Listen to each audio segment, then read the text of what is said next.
Clip number 385 انشاءاللہ عز و جل اس کلپ میں سورہ اعراف کی آیت نمبر 175 سے 177 تک کی تلاوت، ترجمہ اور تفسیر قرآن صراط الجنان سنیں گے۔ بسم اللہ الرحمن الرحیم،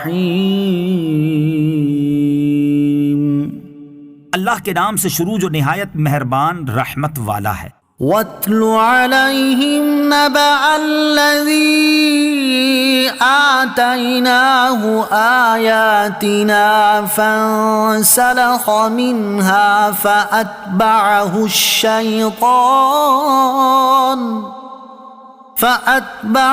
الشَّيْطَانُ فَكَانَ مِنَ الْغَاوِينَ۔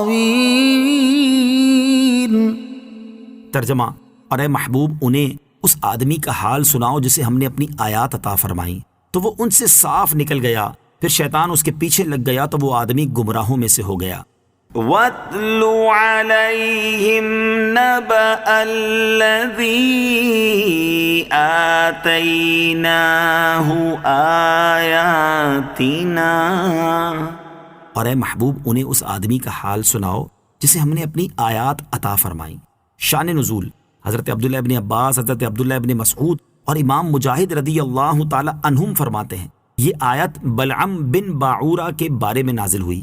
حضرت عبداللہ ابن عمر رضی اللہ تعالی عنہ فرماتے ہیں کہ یہ آیت امیہ بن ابو سلط کے بارے میں نازل ہوئی۔ حضرت سعید بن مسیب رضی اللہ تعالی عنہ فرماتے ہیں کہ یہ آیت ابو عامر بن سیفی کے بارے میں نازل ہوئی۔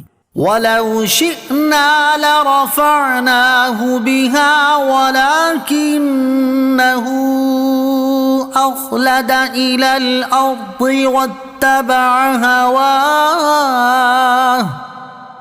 فَمَثَلُهُ كَمَثَلِ الْكَلْبِ إِن تَحْمِلْ عَلَيْهِ يَلْهَثْ أَوْ تَتْرُكْهُ يَلْهَثْ ذَلِكَ مَثَلُ الْقَوْمِ الَّذِينَ كَذَّبُوا بِآيَاتِنَا فَاقْصُصِ الْقَصَصَ لَعَلَّهُمْ يَتَفَكَّرُونَ۔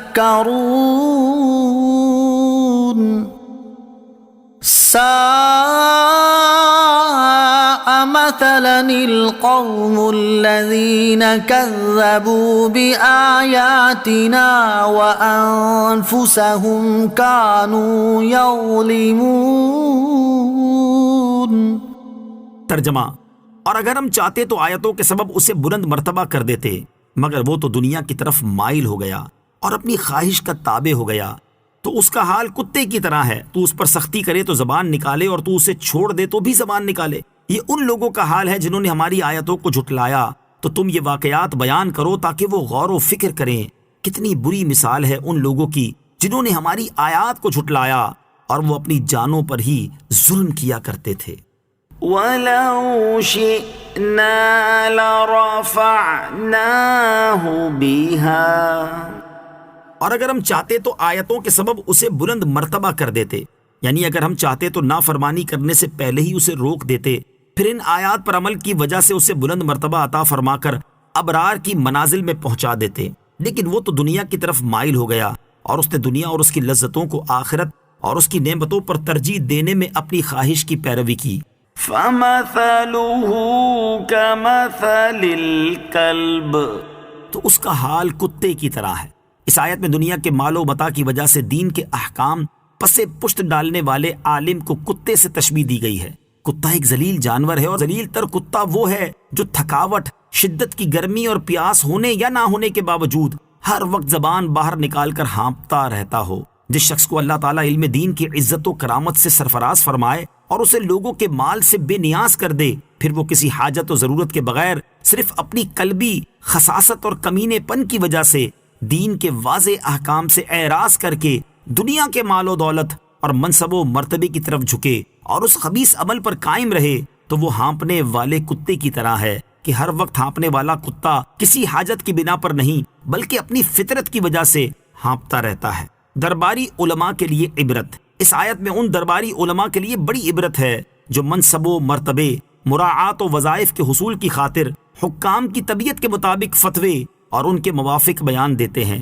اگر یہ فتوے قرآن و حدیث کی صریح نصوص سے ٹکراتے ہوں تو انہیں ڈر جانا چاہیے کہ کہیں ان کا انجام بھی بلعم کی طرح نہ ہو جائے۔ آیت سے معلوم ہوا کہ نبی کا گستاخ عالم اللہ تعالیٰ کے نزدیک کتے کی طرح ہے کہ نہ دنیا میں عزت نصیب ہو اور نہ آخرت میں، کیونکہ بلعم اللہ عز و جل کا منکر نہ تھا۔ وہ حضرت موسیٰ علیہ السلام کا مخالف ہوا تو اللہ تعالیٰ نے اسے کتے کی بدترین حالت سے تشبیہ دی۔